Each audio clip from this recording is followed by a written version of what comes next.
Donc j'allais aller aux toilettes et tout. Et elle me dit papa, je peux aller aux toilettes. Je lui dis oui, vas-y. Les toilettes elles étaient juste voilà derrière moi.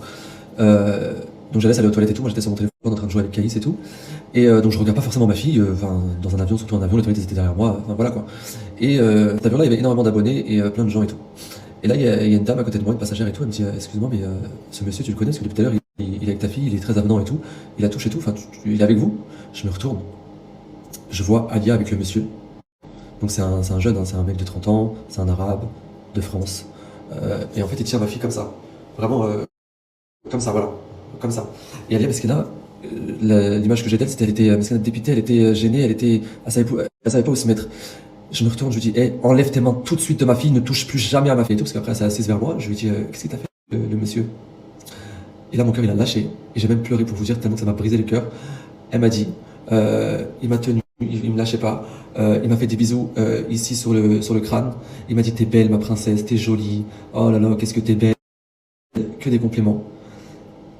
Et là, en fait, j'ai vu noir. Ça y est, j'avais une rage de fou. Je me suis levé. J'ai couru vers lui, sauf que tout le monde m'a attrapé. Ils m'ont dit, non, fais pas ça. L'avion, sinon, ils vont l'arrêter en Espagne. Ou sinon, arrive au Maroc, toi aussi, tu vas être dans l'histoire, ils vont te prendre au commissariat. Fais pas ça. Attends, retiens-toi, s'il te plaît. Et en fait, je bouillonnais. Vraiment, j'avais une rage. Je vous jure, tu touches pas à ma fille. Tu touches pas à ma fille. Ma fille, c'est ma fille. Tu ne touches pas aux enfants des gens. Même si t'es bourré, même si t'es pas bourré, je m'en bats les couilles, tu ne touches pas aux enfants. Du coup, tout le monde m'a retenu et tout, j'ai insulté tout. Et après, il y a un mec qui est venu me voir, parce qu'il a vu que j'avais foutu un bordel et tout. De base, lui, il était vers le début de l'avion, et il vient me voir et tout. Il me dit, s'il te plaît, mon frère, calme-toi, parce qu'après, ça va partir loin et tout. Moi aussi, il a fait ça avec ma sœur et tout. Je dis, hé, ma fille, moi, elle a 9 ans. 9 ans. Parce que moi, je pensais, quand il m'a dit ma sœur, je pensais que c'était une adulte. De base, lui, il était vers le début de l'avion, et il vient me voir et tout. Il me dit, s'il te plaît, mon frère, calme-toi, parce qu'après, ça va partir loin et tout. Moi aussi, il a fait ça avec ma sœur et tout. Je dis, hé, ma fille, moi, elle a 9 ans. 9 ans. Parce que moi, je pensais, quand il m'a dit ma sœur, je pensais que c'était une adulte. Alors Quand je mâche un chewing-gum Airway. bien évidemment, on fait pas ça aussi à une adulte. Mais une enfant, pour moi, c'est, voilà, ça peut pas se défendre. Une enfant, c'est pas comme un adulte. Et il me dit quoi? Il me dit, ma petite sœur, elle a 2 ans. Quand je vous dis que j'avais la rage encore plus, quand il m'a dit, ma petite sœur, elle a 2 ans. Il m'a dit, regarde, pour l'instant, je dis rien. Et tu vas voir qu'à l'arrivée, il y aura la police et tout. Donc je me contiens, j'étais stressé. Oui, allez là-bas, il y a un bureau de police à l'aéroport, etc. On se rejoint là-bas et tout. Donc je vais là-bas, je retrouve là-bas les hôtesses de l'air. En revanche, je retrouve pas le mec qui était là avec sa petite sœur, qui s'est fait toucher également avec sa petite sœur. Je crois qu'il a lâché l'affaire, ou il s'est pas pris la tête, je sais pas, mais en tout cas, il est pas venu. Mais il y avait les hôtesses de l'air, il y avait l'hôtesse de l'air, un mec, une meuf, 2 meufs. Voilà, ils étaient déjà au commissariat eux. Donc je vais là-bas et tout. Et il y avait ce chien. Il y avait ce chien. Il faut savoir que dans l'avion, il faisait grave le malin. Il disait, hé, l'avion, c'est même pas des Marrakech, moi je suis un Marocain. Ça, je sais même pas ce qu'il racontait, ce fils de pute. Du coup, le keuf et tout, il m'a dit, est-ce que tu veux le poursuivre? J'ai dit oui. Je poursuis. Et en fait, derrière, il était juste à côté de nous derrière et on l'entendait. S'il vous plaît, il pleurait comme un chien. S'il vous plaît, wallah, j'étais secret. J'étais bourré, je voulais pas toucher votre fille. Regarde, moi je suis beau gosse, je sais même pas ce qu'il racontait. Je voulais pas, je te jure. S'il te plaît, mon frère, s'il te plaît, non, pose pas plainte. Et en fait, pourquoi il avait peur? Parce qu'en fait, il encourait à 30 ans de prison ferme. Ici au bled, c'est pas comme en France, c'est 30 ans, tu te dégages et tu te fais tabasser en plus de ça. Et en fait, Selma, il est rentré dans la tête de Selma. Selma m'a dit, écoute, Sofiane, laisse le bon soupçon. Il y a un bon Dieu. Je peux pas dormir la conscience tranquille s'il va quand même 30 ans en prison. Il ressortira, il aura 60 et quelques années. Et moi, au début, je m'en foutais. Moi, lui, il me faisait pas de la peine quand il pleurait derrière moi, il nous a embrassés et tout, j'en avais rien à foutre. Il me faisait pas de la peine parce que moi, je touche pas à ma fille. Moi, j'étais déter ça y est, à poursuivre.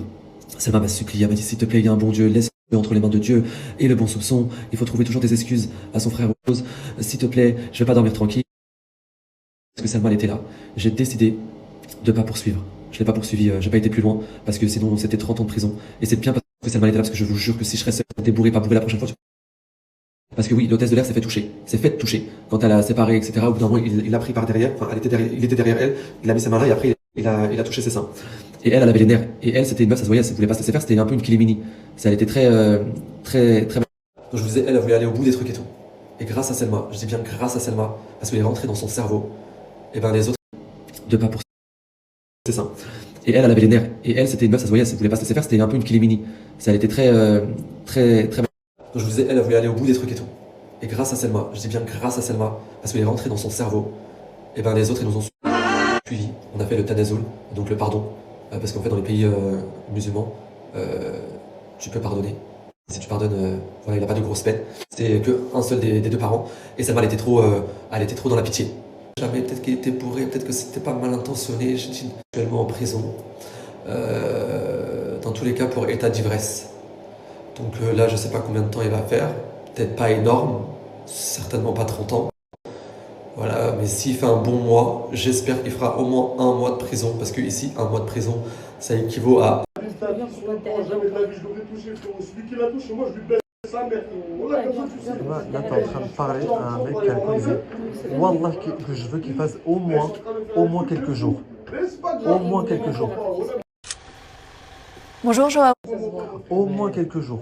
De toute façon, on va être présenté pour C'est comme ça. Sauf que moi, j'ai assez de recul pour voir que cette personne-là, donc la personne qui a du coup tenu ma fille, lui fait un bisou sur la tête, en fait, c'était pas un acte pédophile, un acte de violeur.